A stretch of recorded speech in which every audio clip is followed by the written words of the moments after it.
Hello and welcome to the class probation of offenders act 1958 के। आज हमारी last class है क्योंकि 19 सेक्शंस है और आज हम कंप्लीट कर लेंगे, ठीक है ना। तो ये लास्ट क्लास जरूर है और थोड़े से सेक्शन जरूर है इसमें, लेकिन जो आज हम पढ़ने लगे हैं वो बहुत इंपॉर्टेंट है क्योंकि सेक्शन 13 प्रोबेशन ऑफिसर्स की बात करता है, ड्यूटीज सेक्शन 14 बताता है। देखिए, जो अगर आप एडजेस की तैयारी कर रहे हैं राजस्थान जुडिशियल सर्विसेज की, तो उसके लिए ये एक्ट बहुत इंपॉर्टेंट है। हमें सबको पता है, माइनर एक्ट जरूर है मगर क्वेश्चंस आते हैं, चाहे प्री हो चाहे मेन हो। और 13 और 14 तो ऐसे हैं जो कि मेंस के क्वेश्चन बनाते हैं। तो सेक्शन 13 क्या कहता है, प्रोबेशन ऑफिसर्स का अपॉइंटमेंट कैसे होता है।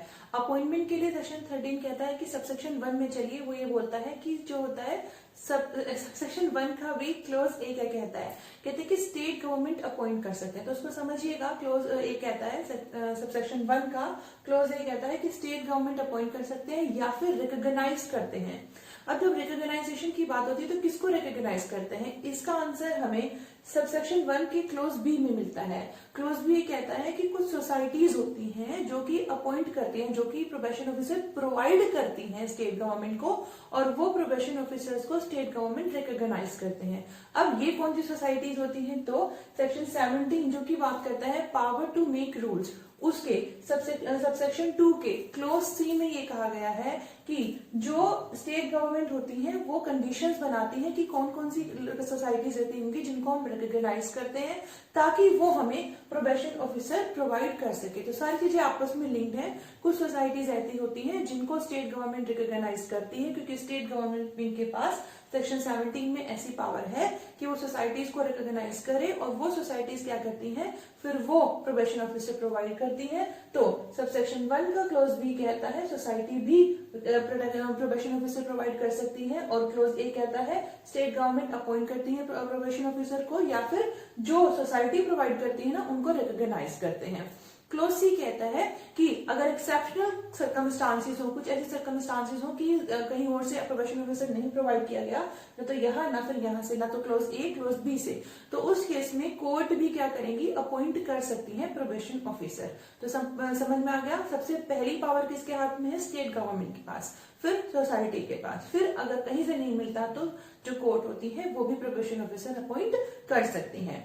अब सबसेक्शन 2 देखिए, सबसेक्शन 2 कहता है कि जब एक सुपरविजन ऑर्डर जो है पास करती है कोर्ट, जब कोर्ट सुपरविजन ऑर्डर पास करती है तो उस वक्त जो डिस्ट्रिक्ट मजिस्ट्रेट होते हैं, यहाँ पर बात की गई है डिस्ट्रिक्ट मजिस्ट्रेट को, तो जो डिस्ट्रिक्ट मजिस्ट्रेट है वो सुपरविजन ऑर्डर पास करते हुए जिस व्यक्ति का नाम उन्होंने सुपरविजन ऑर्डर में एज ए सुपरवाइजर रखा है, उसकी जगह पर वो प्रोबेशन ऑफिसर को भी अपॉइंट कर सकते हैं। सबसेक्शन 3 कहता है कि जो प्रोबेशन ऑफिसर होते हैं वो जो डिस्ट्रिक्ट मजिस्ट्रेट होते हैं उनके कंट्रोल में रहते हैं, यानी एक एरिया के अंदर जिन डिस्ट्रिक्ट मजिस्ट्रेट का जुरिसडिक्शन होता है उस एरिया के अंदर जितने भी प्रोबेशन ऑफिसर होते हैं वो सब उन्हीं के कंट्रोल में होते हैं।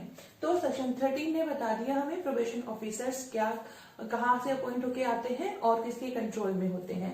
सेक्शन 14 कहता है कि ड्यूटीज क्या है। तो सबसे पहली ड्यूटी क्लोज ए कहता है इंक्वायर करना। क्या इंक्वायर करना, किन कंडीशन में प्रोबेशन पे जो व्यक्ति को छोड़ा गया, मतलब जो कंडीशन पे प्रोबेशन की कंडीशन पे बॉन्ड बनवा के जिस व्यक्ति को छोड़ा गया है या जो ऑफेंडर है जिसको छोड़ा गया है उसकी कंडीशंस को इंक्वायर करना, उसकी होम सराउंडिंग्स को इंक्वायर करना कि वो किस कंडीशन में रह रहा है, और वो सारी रिपोर्ट देना कोर्ट को, ताकि कोर्ट उस व्यक्ति के साथ किस तरीके से डील करे वो ये देख सके। ये इंक्वायर करने का काम प्रोबेशन ऑफिसर का, ये ड्यूटी प्रोबेशन ऑफिसर की है। क्लोज बी कहता है यहाँ तो इंक्वायर करना हो गया, ठीक है, उसी कंडीशंस को इंक्वायर करना है। फिर क्लोज बी हमें क्या कहता है, सी डी ई, और हमें क्या कहते हैं, देखिए क्लोज बी हमें ये कहता है कि जो प्रोबेशन ऑफिसर होंगे वो क्या करेंगे, उस व्यक्ति को जो कि ऑफेंडर है उसको ये देखेंगे कि अगर उसको एम्प्लॉयमेंट की जरूरत है तो उसको एम्प्लॉयमेंट प्रोवाइड करेंगे, ठीक है। फिर क्लोज सी कहता है कि उसको एडवाइस और असिस्ट करेंगे जब उसे कंपेंसेशन के लिए ऑर्डर दिया गया। सेक्शन 5 में हम पढ़ के आए थे कि एक व्यक्ति जो होता है भले उसे प्रोबेशन पे छोड़ा गया है लेकिन उसको कंपेंसेशन के लिए भी बोला जा सकता है। तो जब कंपेंसेशन के लिए बोला गया तो कितना कंपेंसेशन होगा, कैसे कंपेंसेशन पे करना है, उसको एडवाइस करना, उसको असिस्ट करने का काम प्रोबेशन ऑफिसर का है। कितना होगा वो तो कोर्ट डिसाइड करेंगे, ठीक है ना, वो यहाँ पर प्रोबेशन ऑफिसर डिसाइड नहीं करेगा, कोर्ट की डिस्क्रिप्शन पे, विवेक पे डिपेंड करता है कि वो कितना कंपेंसेशन उनसे कहते हैं, किनसे, ऑफेंडर से कहते हैं। लेकिन किस तरीके से वो पे करेंगे उसके लिए एडवाइस कर सकते हैं प्रोबेशन ऑफिसर। और फिर उसके बाद में हमारे पास आता है क्लोज डी, एडवाइस और असिस्ट करना उन ऑफेंडर को जिनको सेक्शन 4 में छोड़ा गया है, जो भी वो बात कहते हैं। और क्लोज ई बात कहते हैं मतलब जो भी उन्हें रिक्वायरमेंट होती है कि हमें यहाँ सहायता चाहिए, उनकी मदद करने का काम होता है प्रोबेशन ऑफिसर का। और क्लोज ई क्या कहता है? क्लोज ई कहता है इसके इन सब के अलावा अगर कोई और भी ड्यूटी अगर बनती है प्रोबेशन ऑफिसर की, डिसाइड करते हैं कौन? स्टेट गवर्नमेंट डिसाइड करेगी, सेक्शन 17 में हम पढ़ेंगे। तो अगर कोई और ड्यूटी अगर डिसाइड होती है तो वो भी करेगा प्रोबेशन ऑफिसर। फिर section 15, probation officers to be public servant. जैसे कि जब हमने पढ़ा था प्रोटेक्शन ऑफ वीमेन वाला एक्ट पढ़ा था हमने डोमेस्टिक वायलेंस से, तो उसमें पढ़ा था जो प्रोबेशन ऑफिसर्स हैं, यहाँ तो 21 में क्या है? Public servant. इस तरीके से हम वहां पढ़ के आए थे कि जितने भी ऑफिसर्स वहां पर अपॉइंट किए जाएंगे, कहां पर अपॉइंट किए जाएंगे? PWD, protection of women from domestic violence act जो हमने पढ़ा था, वहां पर जो ऑफिसर्स अपॉइंट किए जाएंगे वो भी सेक्शन 21, किसका 21? इंडियन पीनल कोड का, उसका वो रूल अप्लाई होता है, यानी वो क्या है? पब्लिक सर्वेंट है। और यहाँ पर भी जो प्रोबेशन ऑफिसर्स या कोई और ऑफिसर्स अपॉइंट किए जाते हैं जो कि इस एक्ट के पर्पसेस के लिए अपॉइंट किए गए हैं, वो क्या होंगे? पब्लिक सर्वेंट होंगे सेक्शन 21 IPC के अकॉर्डिंग। सेक्शन 16 कहता है protection of action in good faith. यहाँ पर कह रहे हैं कि स्टेट गवर्नमेंट या फिर प्रोबेशन ऑफिसर या फिर कोई और ऑफिसर अगर कुछ भी ऐसा करते हैं जो कि वो गुड फेथ में है, गुड फेथ का मतलब कहने का मतलब यह है कि वो अच्छी नियत से करते हैं, यानी कि उनका जो पर्पस होता है किसी को भी नुकसान पहुंचाने का नहीं होता, ना तो ऑफेंडर को नुकसान पहुंचाने का होता है ना फिर विक्टिम को नुकसान पहुंचाने का होता है। तो कोई भी एक्शन वो लेते हैं और उसकी वजह से गलती से किसी को नुकसान पहुंचता है तो उस केस में वो इस चीज के लिए लायबल नहीं होंगे। फिर सेक्शन 17 कहते हैं पावर टू मेक रूल्स। मैंने अभी बताया कि पावर किसके बात करें, यहाँ पे स्टेट गवर्नमेंट के हाथ में पावर है रूल्स बनाने की। तो सेक्शन 17 का सबसेक्शन 1 कहता है कि स्टेट गवर्नमेंट सेंट्रल गवर्नमेंट के अप्रूवल से ऑफिशियल गजेट में पास करके रूल्स बना सकती है। किसके अप्रूवल से? सेंट्रल गवर्नमेंट के अप्रूवल से।